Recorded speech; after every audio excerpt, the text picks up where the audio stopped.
Bismillahirrahmanirrahim. Alhamdulillah Rabbil Alameen. Wassalatu wassalamu ala sayyidil anbiya wal mursaleen. This is Mujeeb Kazi, and you're watching Washington Roundtable from the studio of DC. And I'm very humble and honored and thrilled to have a very special guest with us who has joined us from the Wilson Center. He is the senior fellow and the deputy director for the South Asia policy, Michael Kugelman. Michael, welcome to the show. Thank you. Good to be here with you. Absolutely. Pleasure is all mine. Let me start off by this troubled region, South Asia, particularly in the last 40 years that we have seen turmoils, 20 years of long, 2 decades long war against Afghanistan. And my focus would be on Kashmir today. And then obviously we will dive into the entire region. At one point, when Prime Minister of Pakistan visited Washington, we noticed that Washington was very eager to solve this long outstanding Kashmir conflict. And President Trump at that time offered a mediation to both countries, India and Pakistan. Does the Biden administration stands by it, or the policy has changed? Yeah. So first of all, thanks for having me in this conversation. I've been looking forward to it. So, to your question, certainly I think that when India revoked Article 370 of the Constitution in 2019, the consequences of that, particularly in terms of the detentions and the internet bans and all of the rights violations that happened after that, it was something that concerned the Trump administration for sure. And as you had the tensions rise between India and Pakistan, after that happened, indeed, President Trump did suggest a willingness to mediate the dispute. But, my sense is that he wasn't really offering formally to mediate because, he phrased his offer in some very striking language. He said, I would be happy to mediate, or I'd be happy to help out with this dispute if both sides want me to. And the last part of that comment, in my view, essentially took away a lot of the potential power from the first part of the statement.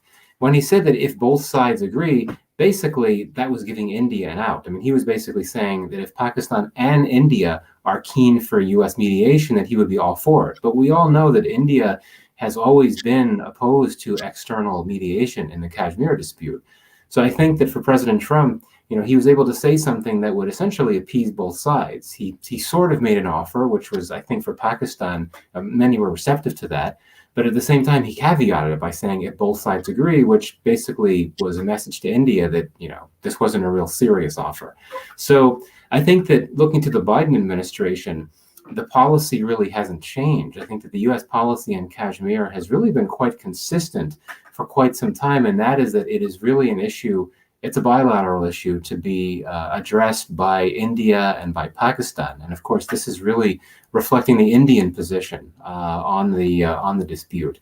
So, I think that with the Biden administration, certainly because of its professed interest in making democracy and rights promotion a pillar of its foreign policy, that suggests to me that this administration may be attuned to human rights concerns in the region, in Kashmir, and particularly when it comes to internet bans, which have always been a major concern for President Biden. And the administration has offered some rather soft but nonetheless public criticism of India's practice of banning the internet. So I think that's what we could look for. But in terms of any type of policy shift on Kashmir coming from the Biden administration, I really would not expect that. There is a public perception and there is a reality, and there is a negotiation between the states. You had mentioned that it's a bilateral issue. Where the people of Kashmir come into play in this, because they have never been part of the negotiation between whether it's been an international forum or an offer by the US or at UN. Where do the Kashmiris, the indigenous Kashmiris, do fit in this equation? Yeah, it's an absolutely essential point, which I certainly would have brought up if you did not, but I'm glad you did. I think that so many discussions on Kashmir are essentially hijacked, or maybe that's too strong a term, dominated by Indian and Pakistani perspectives, or perspectives from elsewhere outside of Kashmir, whereas the voices of Kashmiris themselves are often eclipsed. And I know that in part that's not the fault of Kashmiris, because in many cases Kashmiris are not in a position to project their voices, because it's difficult for them to communicate with the outside world when you have these communication limitations, internet bans, and so on and so forth. And obviously it's very risky for people in Kashmir to try to offer viewpoints on what's going on.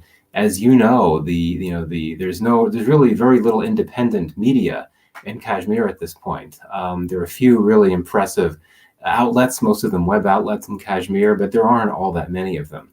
So I think this makes the diaspora, the Kashmiri diaspora, incredibly important. And I know, of course, there's a large diaspora of Kashmiris in the West, particularly in the US and the UK and elsewhere. So I think that they have really begun to try to champion the plight or the position of Kashmiris when Kashmiris themselves in Kashmir are unable to do so. And I think that, if you look at the Kashmiris in the valley, 6-7 million Kashmiri Muslims there, I think their view is quite unanimous or close to it, that they really have no interest in living under Indian rule, so to speak. And clearly the Article 370 revocation was not at all popular, to put it mildly, among Kashmiri Muslims. Now you have other communities in Kashmir that certainly would think differently. And certainly those Kashmiri Pandits who have been very vocal about how they think very differently, and may well support the government, for the Indian government, for what it did with the Article 370 revocation. But for the majority of Kashmiris, I think that their view is that anything is better than what's going on now, so to speak. And it's controversial to get into discussions about public sentiment and what Kashmiris want, if they want to become a part of Pakistan, if they want things to stay the same, if they want to become free. But clearly the Azadi calls are very strong, so to speak, and you hear this a lot, particularly from those outside of Kashmir, among the diaspora that are trying to take up their cause. So I think that if there's one thing that could be said here, it's that the status quo is not acceptable in Kashmir for most of these people that live under very difficult circumstances in the Kashmir Valley. You have pointed at some of the core issues of human rights violation in the region, particularly in the Indian occupied regions. And most of the major concerns are the demographic changes with the cultures and political and economic and rights of associations and freedom that has been squeezed, and it being squeezed almost every day. The whole people annihilated, So and this is the question that came from the public. Then I want to put it out there, maybe a little harsh, but I want you to address it. Is the U.S. waiting for the genocide to take place in Indian occupied Kashmir? You have 1 million boots, over 8 million people are in open caged. What is it the U.S. is waiting for? Because the people in the region have built up lots of hopes for U.S., particularly after that statement, even though it was not a serious statement, but people who were losing hope in the region took it very seriously that the President Trump at that time was indeed serious to resolve this issue. Yeah, and this is unfortunate, because as I said before, I really don't think Trump was serious about wanting to solve the dispute, even though he was very concerned about it for sure. Well, look, it's a very difficult question. I think here in Washington, and sort of trying to articulate the views of official Washington, I think there's a sense that as troubling as the situation is, you don't have anything approximating an imminent genocide. That certainly there's an acknowledgement of how troubled the situation is, and there's a recognition of the fact that the consequences of the Article 370 revocation will indeed facilitate laws and policies that could lead to demographic shifts in the region and so on and so forth. There's an acknowledgement of that. But it's just for a variety of reasons, which we could go into. The U.S., not just the current administration, but most previous administrations have not wanted to touch the Kashmir issue with a 10-foot pole. They just see it as much too complex and much too messy for the U.S. to get involved in. And I think that as the U.S. relationship with India has grown in recent years, I think that position has only become solidified because of the realization that that's a position that would be acceptable to India, so to speak. And there's a desire here not to risk antagonizing India by trying to inject itself into the Kashmir dispute, which of course India has no interest in having anyone on the outside trying to get involved or intervene in.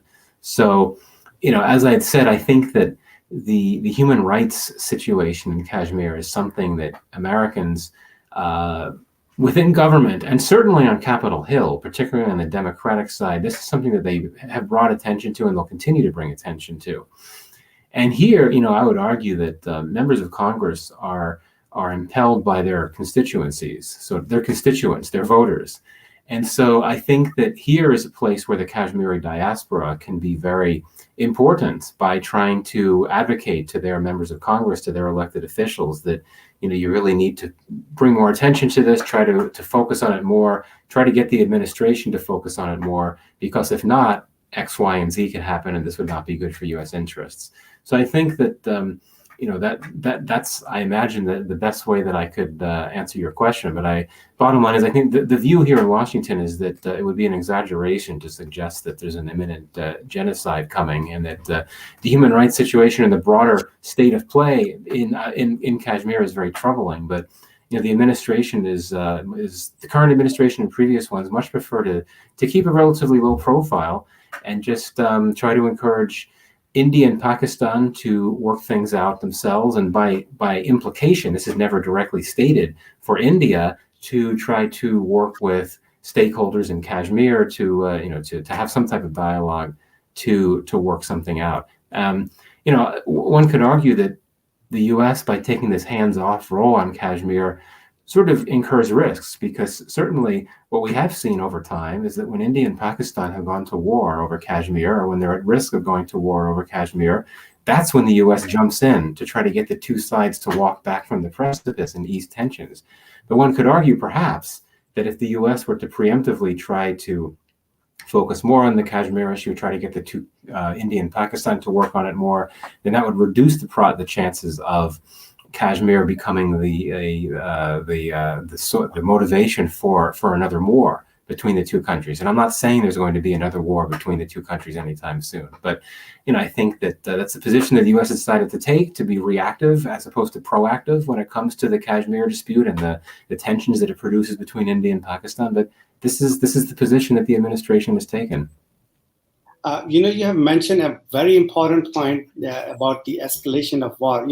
For every confrontation between India and Pakistan brings the potential of escalation to the nuclear and the nuclear war. And it has been, and it will always be, based on the Kashmir being the flashpoint of the war between the two. So are you suggesting that this Kashmir conflict will never trigger war between the two countries? Because there's because people in Kashmir and for some reason in the public sentiment in Pakistan is that if there is ever going to be a war between India and Pakistan, that would be over Kashmir. And you are suggesting that would not happen? I'm kind of puzzled there. No, I'm not saying it wouldn't happen. I said that I don't want to overstate the possibility that there will be a next war over Kashmir anytime soon. But certainly, given what happened in 2019 with the Balakot crisis, that was sparked by an attack on Indian forces in Kashmir. And I think what we saw in that crisis, which I wouldn't describe as a war, I mean, it was a crisis that could have escalated into a conflict. We saw clear cases of the two sides being willing to use conventional force under the nuclear umbrella, right? I mean, we know that India decided to retaliate for the attack on its forces by, launching those strikes in Balakot. It's unclear what exactly happened from those strikes. It was the first time in many years that you had Indian military force coming across into Pakistan proper. Mhm. And clearly, what the biggest lesson from that crisis, which again came out of something that happened in Kashmir, is that both sides are willing to use force under the nuclear umbrella. But the more each side is willing to use force under the nuclear umbrella, the more likely the risk of escalation to nuclear levels. So that suggests to me that when there is a next crisis between India and Pakistan over Kashmir, it could more easily graduate to a nuclear exchange, just because both sides would be confident that they could come in sort of higher up on the escalation ladder to start with, where they could do things through conventional forces that would bring them closer to a nuclear exchange. And I don't want to overstate the possibility, but it's something that we certainly can't rule out. And obviously, the better the relationship is on the whole between the two, the less chances there is of a conflict. There was a border ceasefire signed earlier this year, but despite that, the relationship is still very tense for sure. So speaking of possibility, obviously I think there's a consensus around the globe by the Senate that right now the current regime of India that has taken over the government are kind of extremist. I mean, just lack of better words. They have subdued the rights of the minorities. We have seen the protest by the farmers that has been going on for many days, and still minorities are not being given the rights what they deserve. And anything can be possible in terms of escalation of war. I'm going to switch over to what happened with the withdrawal of the forces from Afghanistan by U.S. 2 decades of war and over $2 trillion of financial loss, and close to 500,000 human loss, and then leaving the region without a settlement. A political settlement. Do you think that will bring any impact on Kashmir issue? Yeah, it's a good question. I don't necessarily see any clear implications for the Kashmir issue. Just because certainly the withdrawal will mean that the Taliban will get even stronger than it already is, but the Taliban is very parochial in the sense that it is very focused on Afghanistan-focused issues. It's waging this insurgency. It wants to hold power, and it wants to reestablish this Islamic Emirate. And even though it has relationships with violent actors that are more global in focus, like Al Qaeda, and even though it has relationships with other countries, like Pakistan particularly, but it also has a long-standing relationship with Iran. Despite that, it is a very Afghanistan-focused group. I mean, it's never been involved in any type of activity, and never been involved in any type of military activities outside of Afghanistan. Its leaders have a presence in Pakistan. They also, to a lesser extent, have a presence in Iran. But I really don't think that the Kashmir issue is something that galvanizes the Afghan Taliban. Now, certainly, I wouldn't be surprised if there are a few statements every now and then issued by the Taliban expressing solidarity with Kashmiris, but this is not really something that the Afghan Taliban does. It really is not all that interested in trying to express solidarity with Muslims around the world or even within the region. It really is not into this game of championing the causes of oppressed Muslims. So that to me suggests the Taliban is not going to go out of its way to try to link itself up with what's happening in Kashmir. So that's enough. Who knows what could happen further down the road? But looking at this in the immediate term, the U.S. NATO forces will leave Afghanistan. The Taliban will be in a position to ramp up its offensive or to try to force the Afghan government into negotiations under pressure because of what the Taliban has been doing to the Afghan forces in the battlefield. The Taliban would hope to get power in Afghanistan, but I think that is really its goal. I don't think that it's looking beyond into the world more broadly to try to link its goals in Afghanistan to what's happening outside. So, looking at the current, the situation is developing every day in Afghanistan, but we are just going to dedicate next few minutes on Pakistan, what's happening there. how do you see the Prime Minister of Pakistan taking up the Kashmir issue on a global stage? He has clearly mentioned that the status quo is not an option. It's not doable. And in his various public statements, that he has mentioned that let the people of Kashmir decide what do they want their future to look like, which means that people are, if they were to choose to be an independent country, so be it. Uh, on the other hand, we see that in Kashmir being, and according to you, being the bilateral issue between India and Pakistan, both countries are not talking.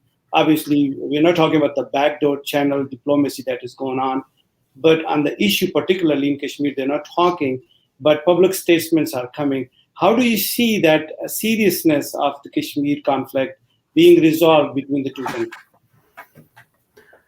Well, I'm quite skeptical. I mean, certainly after the border ceasefire between India and Pakistan, some analysts have suggested that that could be a big confidence-building measure, that could be a springboard to getting the two sides back at the negotiating table to discuss Kashmir. But that, I think, was always a bit of a wishful thinking, as I would put it. I don't think the Modi government is particularly interested in getting back into this at all. And in fact, that after it repealed Article 370, it basically said that the Kashmir issue is off the table, and then if Pakistan wants to have a dialogue with India about Kashmir, it would be over Pakistan-administered Kashmir, which obviously is not something that I assume is not something that Pakistan would really want to put into a dialogue. And likewise, we see that there have been statements from Pakistani officials that there could only be a dialogue with India if Jammu and Kashmir, if the case of Jammu and Kashmir is taken up, which India doesn't want to do. So I think that's a circle that would have to be squared, so to speak. And I don't see that as an option by any means. So this is why I think you've seen this upsurge in diplomatic activity, or attempted diplomatic activity by the Pakistanis to try to get Kashmir on global agendas. This is not a new policy, of course. This is something that Pakistan has done for decades, really its entire existence. But I think Imran Khan brings a more, maybe a more charismatic approach to it. And he sort of has a celebrity status in much of the world. So he's, people know who he is. So the idea is that maybe people would pay more attention to what he's saying. But honestly, I don't think that his outreach has had much of an impact. I think that Pakistan has been able to count on its usual friends, China, as well as Turkey, and a few other Muslim majority countries, but not many. I think it's quite striking that even the OIC countries, much of the Muslim world, has been very quiet on the Kashmir issue, has not been willing to be as vocal as Pakistan would like them to be. And I think that's a function of the fact that they see India as an important market, as an important trade partner, and they don't want to antagonize it. So, this leaves Pakistan with the predicament, right? I mean, if its campaign to drum up support through diplomatic channels is not working, if efforts at dialogue with India are not working, what options does that leave Pakistan? And I think this is a question that hasn't really been sufficiently answered yet. So from Kashmiri point of view, and based on your research and your interaction with the diaspora, if I were to ask you that if you were in a Kashmiri's shoes, what would you see? What would be the solution for the Kashmir? How do they see their future? Well, that's a tough question. I think from a sort of like a geopolitical perspective, the best outcome is essentially to formalize the status quo, essentially to accept the line of control as a border, essentially, to state that, Azad Jammu and Kashmir will be Pakistan's Kashmir, and Jammu and Kashmir will be India's Kashmir. But I understand and recognize that neither side would accept that, for sure. And I think that, at least for the Kashmiris that I speak to, the Kashmiris that I know, it seems quite clear that their desire is for freedom, is for separation and independence, so to speak. But I think also a recognition that that's very unlikely, that that's not something that's going to happen anytime soon. So I think that unfortunately the Kashmiris are stuck in the spot that they've been in for quite some time, Because I think unless there's some type of dialogue process internally in Kashmir with channels to engagement with the central government in New Delhi, I don't really see how anything is going to change anytime soon, given that the international community is not going to be pushing this very heavily. I mean, certainly, there's been a lot of journalists and activists, human rights activists, and others, certainly in the US and beyond, that are really doing a good job of centralizing this issue, making it a big issue in their advocacy. But the powers that be, the governments, the UN even, which I think is the only major international institution that you could look at as an organization that's taken a serious interest in Kashmir, even the UN has been fairly quiet. And there have been some meetings since August 2019, usually that China helps facilitate around Kashmir, but nothing really comes of that. And so I think that if the UN is not really taking a big interest in this, then I don't see what other international organization would either. In the last 1 minute, I know you may not have a yes or no answer to this question, but I'm still going to ask you because based on your expertise in the research, what is the one main reason that keeping the Kashmir issue being resolved? Sorry, the one issue keeping it from being resolved? Yes. Obviously, it has very many factors, but what is the one major factor that keeping the Kashmir issue being resolved? I guess I would highlight leadership, because you look at the past, there were some efforts, some attempts to try to develop a peace process that would have addressed the Kashmir issue once and for all. So I think that, most recently, even though it's not really recent anymore, you had the Musharraf formula where he and Manmohan Singh and India had agreed to an arrangement to essentially settle the Kashmir issue. So those were two leaders that were willing to take that step. Of course, it didn't work out, especially because Musharraf had all kinds of political unrest at home, and then he had to resign. You had the Mumbai terror attacks. It didn't work out for sure with the with that plan for peace. But I think that the trick is to find the right leaders, and I certainly know that many in Pakistan would suggest that Imran Khan is the right leader to be at the forefront of this. But I think that in India, Prime Minister Modi is not that leader that would be willing to sort of step out and propose a peace plan. One could argue that since he is, a nationalist, a hardliner, that he could be that the hardliner that sort of emulates the whole Nixon goes to China example of the hardliner having the political currency to be able to take someone who's not only a nationalist but also quite popular, as Modi is in India. Even after the horrific pandemic surge, he's very popular. Maybe he could be the one that goes out on a limb and, is able to incur the political risks to try to reach across the aisle, so to speak, and propose a peace process. But I just don't see him. I don't see him doing that. So I think that what we need to see is leaders on both sides, not just one leader, but leaders on both sides, as well as leaders in Kashmir who would give the requisite buy-in for these types of negotiations, who would all be willing to push forward on some type of settlement. But I think that those leaders are not in place right now. I'm just going to have to leave it right there. Thank you so much, Michael. It has been enlightening, and thank you so much for giving us the time. And thank you so much for speaking on the issue of Kashmir. Take good care of yourself until next time. Goodbye for now.